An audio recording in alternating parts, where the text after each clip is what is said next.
When your mind wants to run and blame somebody or something, when you find your mind just being like, oh, it's this person. I'm mad at this person. I can't talk to this person. This person is the reason that this is happening. It's always a awesome indication point to feel like there's something wrong and an outside force needs to change to make you feel better. But it's always with you. Anytime that comes up, anytime your mind wants to rush to blame, it has to do with you. And probably it's a self love thing. Probably it's not accepting yourself the way you need to and projecting onto the world that this external world needs to do something for you in order for you to feel better. But the funny thing is it's always up to us to give that to ourselves, and it's really tricky.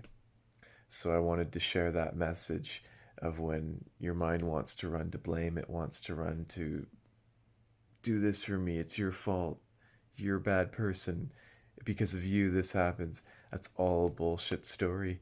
Your mind is trying to craft a story, and realize that when it's trying to craft those things, there might be some internal investigation that is warranted to kind of feel out what's going on. And for me, I find it's mostly self love. You know, my body is beautiful, my mind is beautiful, my thoughts are beautiful, my life is beautiful.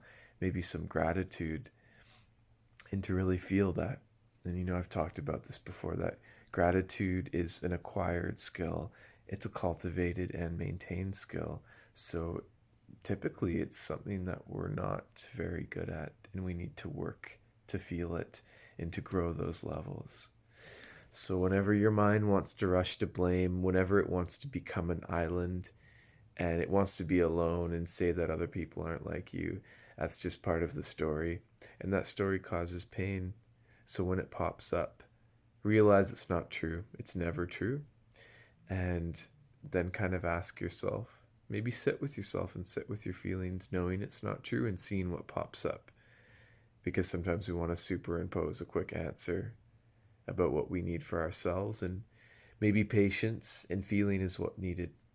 But I think the most important part is to know it's always about you. It's always about you and what do you need, and to honor that truth and to be very vigilant about that truth, because your external world is always reflected from your internal world.